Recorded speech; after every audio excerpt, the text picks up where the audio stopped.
Assalamualaikum warahmatullahi wabarakatuh. Alhamdulillahirabbil alamin wassalatu wassalamu ala asyrafil anbiya'i wal mursalin wa ala alihi wa sahbihi ajma'in. Qala rabbi shrah li sadri wa yassir li amri wahlul 'uqdatam min lisani yafqahu qawli. Allahumma shalli ala sayyidina Muhammad wa ala ali sayyidina Muhammad. Amma ba'd. Alhamdulillah kita dapat bersiaran lagi, menyambung tadabbur dan tafsir kita dalam surah Al-Hujurat siri ketiga, iaitu kita akan bincangkan ayat yang kedua. Ayat yang kedua bunyinya, A'udzubillahi minasyaitonirrajim. Ya ayyuhalladzina amanu la tarfa'u aswatakum fawqa sautin nabiy wala tajharu lahu bil qawli kajahri ba'dikum li ba'd an tahbata a'malukum wa antum la tash'urun. Wahai orang beriman, jangan kamu meninggikan suaramu melebihi suara Nabi. Janganlah kamu berkata kepadanya dengan suara keras, sebagaimana kerasnya tingginya suara sebahagian kamu terhadap yang lain. Nanti pahala segala amalmu akan terhapus sedangkan kamu tidak menyadari. Baik. Ayat kedua tu pun ada sebab turunnya. Apakah asbabun nuzul atau sebab turun ayat ini? Ada dua pendapat. Mengikut Ibn Jarir meriwayatkan dari Qatadah, ia berkata di saat mereka orang-orang mukmin ni berbicara kepada Rasulullah, dia berbicara dengan suara keras dan agak tinggi suaranya. Lalu Allah menurunkan ayat 2 surah Al-Hujurat.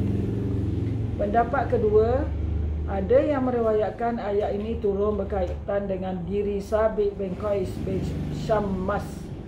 Orang ni Sabit ni dia kurang pendengaran. Jadi dia kurang pendengaran, oleh itu bila dia berbicara kuat. Lalu barangkali ia berbicara kepada Rasulullah dan beliau dan Rasulullah sallallahu alaihi wasallam telah terganggu dengan suara Sabit, ya. Sabit bin Qais ini. Lalu Allah menurunkan ayat ini. Jadi dua asbabun nuzul mengikut pendapat ulama tafsir. Yang pertama sebab suara kuat, yang kedua disebabkan oleh Sabit bin Qais. Baik, sekarang ni kita akan lihat ialah pengajaran ayat, penerangan ayat ini. Iaitu ayat ini menerangkan, wahai orang beriman kepada Allah, ya ayyuhallazina amanu, wahai orang beriman pada Allah dan Rasul, apabila kalian berbincang dengan Rasulullah, jangan meninggikan suara lebih daripada suara baginda. Sebab jika dia meninggikan suara, orang beriman ini meninggikan suara, menunjukkan sikap kurang sopan dan tidak menghormati Nabi sallallahu alaihi wasallam. Sedangkan Nabi adalah orang yang mulia, yang perlu dihormati dan dimuliakan oleh orang-orang yang beriman. Ini adalah etika kedua yang diajar oleh Allah Subhanahu Wa Taala kepada kaum mukmin, yang merupakan etika terpuji kepada semua orang. Maknanya pertama yang semalam ialah kita bincang siri kedua, jangan mendahului Nabi dan Allah dan dalam mendahului Allah dan Rasul. Nak buat keputusan adalah refer kepada tunggu Nabi buat keputusan dulu. Yang kedua ni adalah jangan meninggikan suara, rendahkan suara sebagai tanda penghormatan. Wala tajharu lahu bil qawli kajahri ba'dikum li ba'd. Jika kalian berbicara dengan Rasulullah, berkatalah dengan tenang dan sopan. Jangan seperti kalian lakukan sesama kalian dengan suara keras dan suara memanggil-manggil. Wahai Muhammad, wahai Ahmad. Dia orang panggil sebelum turun ayat ni. Orang-orang beriman tu panggil Nabi dengan wahai Ahmad, wahai Muhammad. Sebaliknya Allah ajar disuruh panggil wahai Nabiullah atau wahai Rasulullah sallallahu alaihi wasallam sebagai tanda memuliakan Nabi sallallahu alaihi wasallam. Antahbata a'malukum wa antum la tash'urun. Allah Subhanahu Wa Taala melarang mengeraskan suara di luar batas kewajaran dan meninggikan suara kalian dikhawatiri pahala amal kalian hilang. Jadi dikhawatiri oleh kerana kurang sopan dan tidak beradab dengan Rasulullah sallallahu alaihi wasallam, maka pahala amal orang-orang beriman akan hilang disebabkan perbuatan tadi. Dan sedangkan kalian tidak mengetahui, sedangkan orang-orang mukmin tidak mengetahui. Baik. Disebutkan di sini bahawa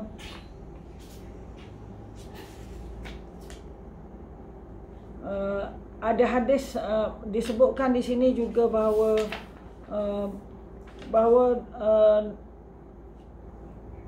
bukan sahaja pada masa Nabi ada disuruh kita menghormati Rasulullah SAW dan tidak berbicara dengan suara yang kuat, tetapi juga disebutkan oleh Al-Qadhi Abu Bakar Ibnu Arabi mengatakan kehormatan Nabi Muhammad sallallahu alaihi wasallam setelah wafat sama juga kehormatan dia semasa hidup. Maknanya kalau masa dia hidup kita kena jaga, jangan tinggikan suara, jangan tidak beradab. Begitu juga setelah Nabi wafat. Maknanya arahan ini perlu dilaksanakan terus walaupun Nabi dah wafat. Ketika bila? Iaitu ketika dibacakan sabda Nabi atau hadis-hadis Nabi, atau semasa di majlis ilmu, semasa dibacakan ayat Al-Quran dan hadis Rasulullah sallallahu alaihi wasallam. Ketika sabda beliau dibicarakan atau ketika dibicarakan hadis dan Al-Quran semasa dalam majlis ilmu, setiap orang yang hadir tidak boleh meninggikan suaranya melampaui suara bacaan yang dibaca oleh ustaz, yang dibaca oleh penceramah. Dia tak boleh meninggikan suara semasa majlis berjalan. Sebab kita dalam majlis pun kita ada adab sopannya. Jadi kalau kita nak tanya, tunggu ustaz atau guru kita habiskan dulu cakap baru tanya, diberi ruang bersoal. Jangan potong suara, potong tengah mengajar, kadang kita akan hilang idea, ya. Dan di situ dari sudut kesantunan, sebagaimana itu wajib dilakukan ketika berada di majlis saat baginda sallallahu alaihi wasallam ada. Kehormatan Nabi sepanjang masa ini telah digariskan oleh Allah Subhanahu Wa Taala, dan apabila dibacakan Al-Quran maka dengarkanlah dan diamkanlah agar kamu mendapat rahmat. Itu surah Al-A'raf ayat 204. Ini maksudnya, ya. Apabila dibacakan Al-Quran maka dengarlah dan diamlah agar kamu mendapat rahmat.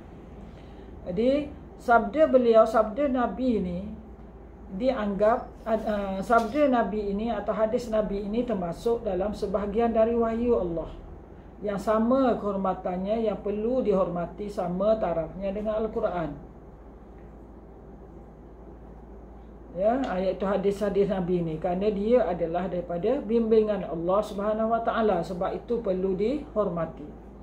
Larangan meninggikan suara seperti di atas adalah suara yang tidak sesuai dengan semangat kemuliaan.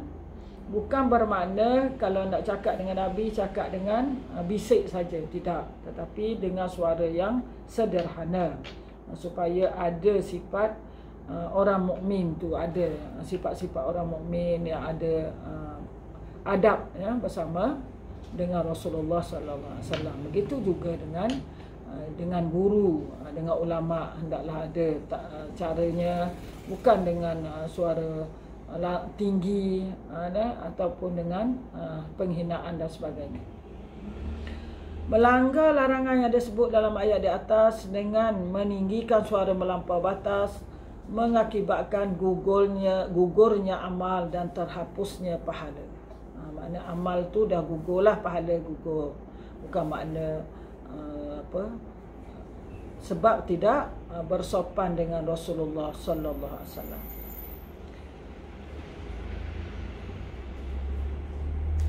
Wa antum la tash'urun, mengisyaratkan bahawa melakukan perbuatan dosa dapat menyebabkan amal baik menjadi gugur tanpa disedari oleh orang tersebut. Jadi kalau kita buat dosa, maka menyebabkan amal baik kita akan hilang, ya.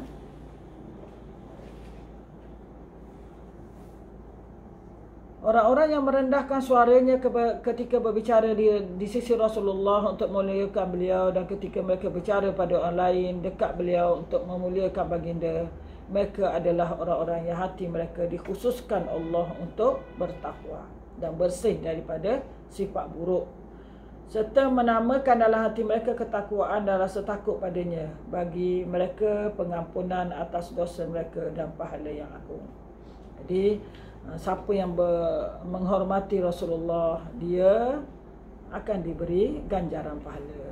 Jadi kalau tidak menghormati Nabi, maka dia akan mendapat kemurkaan Allah. Begitu juga dalam konteks sekarang, kita boleh ambil pengajaran, iaitu dengan tadabburnya di sini ialah sekarang Rasulullah sallallahu alaihi wasallam dah wafat. Maka tanda kita muliakan Rasulullah ialah kita mempelajari hadis-hadis yang ditinggalkan, dan juga Al-Quran sebagai mukjizat yang terus hidup. Satu-satunya mukjizat Rasulullah sallallahu alaihi wasallam yang masih wujud ialah Al-Quran. Oleh itu kita sepatutnya terus belajar, bertadabbur, memahami tafsir Al-Quran dan juga mengamalkan dalam hidup kita. Itulah yang paling penting sekali. Bukan sahaja baca, tapi berusaha faham dan beramal dengan saranan Al-Quran. Begitu juga dengan hadis-hadis Rasulullah sallallahu alaihi wasallam. Kita dituntut supaya belajar dan mengamalkan ajarannya, kerana di dalamnya banyak panduan hidup dan ada hadis-hadis yang mendetailkan lagi kandungan Al-Quran. Begitu juga kita disuruh sentiasa berada di majlis ilmu, ke masjid. Jadi sekarang tak boleh ke masjid. Semua orang-orang masjid semua rindu pada masjid dan nampak masjid, kerana itu kecintaan kita yang selalu kita dulunya kita selalu pergi. Maka insya-Allah semoga Allah hilangkan wabak corona ini, moga kita dapat kembali semula ke masjid, ya, untuk bersama-sama mendengar majlis ilmu, untuk mendalami ilmu sebagaimana yang dituntut oleh Allah Subhanahu Wa Taala dan Rasulullah sallallahu alaihi wasallam. Jadi Ustazah rasa itu sahaja.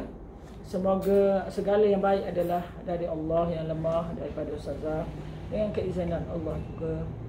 Yang lemah tu adalah daripada Ustazah.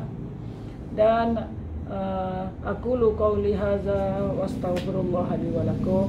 Subhanakallahumma wa bihamdik asyhadu an la ilaha illa anta astaghfiruka wa atubu ilaik. Wallahu a'lam. Wassalamu alaikum warahmatullahi wabarakatuh.